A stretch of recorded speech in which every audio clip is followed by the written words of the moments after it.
নব্য তৃণমূলের মধ্যে কিন্তু দড়ি টানাটানি এখনো বজায় রয়েছে।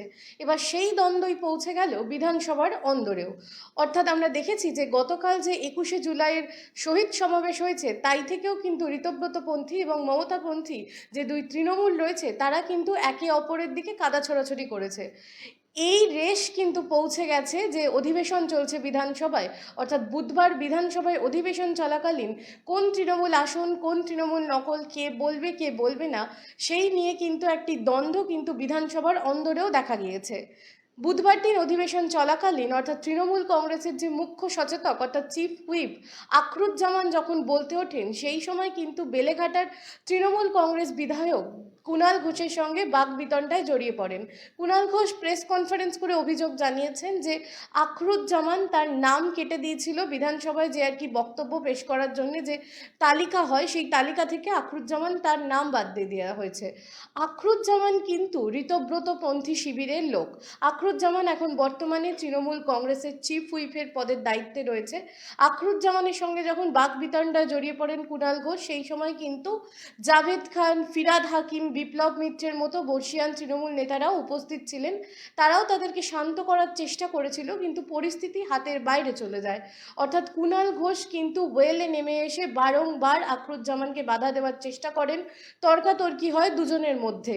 সেই তর্কাতর্কি চলাকালীন কিন্তু বারবার স্পিকার অনুরোধ করেছিল যাতে কুণাল ঘোষ এবং আখরুজ্জামান দুজনেই যাতে সচেতন হয় এবং দুজনেই যাতে সংযত থাকেন, কিন্তু পরিস্থিতি নিয়ন্ত্রণে আনা যায়নি। পরিস্থিতি ক্রমশ হাতের বাইরে বেরিয়ে যায়।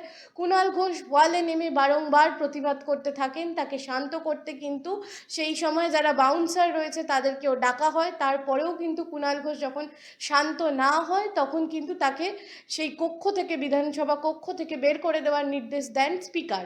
তখন কিন্তু কুণাল ঘোষ সেইখান থেকে যেহেতু বেরিয়ে যেতে না চান, একটা ধাক্কাধাক্কি এবং এক বিশৃঙ্খলা পরিস্থিতি তৈরি হয়েছিল। তারপরেও কিন্তু জোর করে আখরুজ্জামানের সঙ্গে তিনি যে বাদানুবাদে জড়িয়েছিল সেই পরিপ্রেক্ষিতে কিন্তু তাকে জোর করে বিধানসভা কক্ষ থেকে অর্থাৎ অধিবেশন ছেড়ে বের করে দেওয়া হয়। বাউন্সার দিয়েই তাকে, অর্থাৎ যারা মার্শাল থাকে সেই বাউন্সার দিয়েই কুণাল ঘোষকে কার্যত টেনে হিঁচড়ে বিধানসভা ভবনের বাইরে বের করে দেওয়া হয়। তাকে বের করে নিয়ে যাওয়ার সময় কিন্তু তিনি পড়েও গেছিলেন বলে অভিযোগ করেছেন।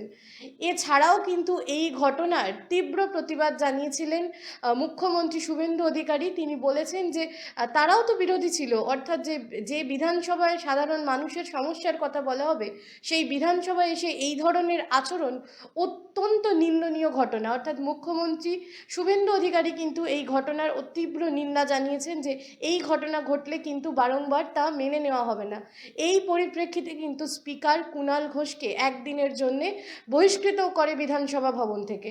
অর্থাৎ বোঝাই যাচ্ছে যে তৃণমূলের দড়ি টানাটানি কিন্তু কার্যত সভামঞ্চ থেকে এখন বিধানসভার অন্দরে পৌঁছে গেছে ঠিকই, কিন্তু আসল তৃণমূল কে বা তৃণমূলের আসল কারা, সেই নিয়ে কিন্তু দড়ি টানাটানি এখনও অব্যাহতই রয়েছে। पिताजी, मेरा रिपोर्ट कार्ड।